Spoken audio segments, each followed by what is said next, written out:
Praise the Lord. நான் உங்கள் சுவிசேஷகன் செல்வகுமார் உங்களோடு. இன்றைய குறுஞ்செய்தி பலி. பலி என்பதன் சரியான அர்த்தம் ஒரு உயிரை அடித்து கொன்று அதிலிருந்து வரும் இரத்தத்தால் மற்றொரு உயிரை காப்பாற்றுவதுதான் பலியாகும். இயேசு 1 பேதுரு 2:24 நாம் பாவங்களுக்கு செத்து நீதிக்கு பிழைக்கும்படியாக அவர்தாமே தம்முடைய உயிரை கல்வாரி சிலுவையிலே ஒப்பு கொடுத்தாராம். இந்த பலியினாலே மனுகுலத்தில் உள்ள அத்தனை பேருடைய பாவங்களுக்கு மீட்புக்கு நிவாரணத்துக்கு வழி உண்டாயிற்று. 1 பேதுரு 2:2 இயேசு நம்முடைய பாவங்களை நிவர்த்தி செய்கிற கிருபாதார பலிய அவரே.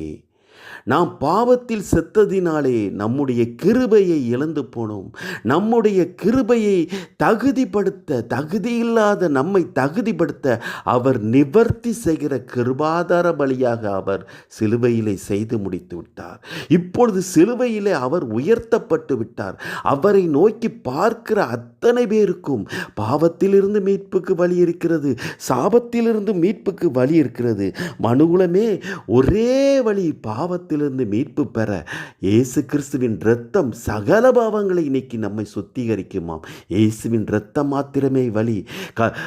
கலாத்தியர் 3:13 சொல்லுகிறது, மரத்திலே தூக்கப்பட்ட எவனும் சபிக்கப்பட்டவன் என்று சொல்லுகிறபடியால் சிலுவையை அவர் சுமந்தபடியால் நீ சுமக்க தேவையில்லை. உனக்கு பதிலாக அவர் சாபமானார். உன்னுடைய சாபத்தை அவர் கல்வாரி சிலுவையில் நிவர்த்தி செய்து விட்டார்.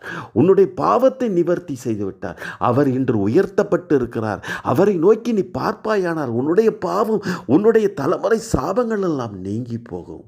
ஆமேன். அல்லேலூயா.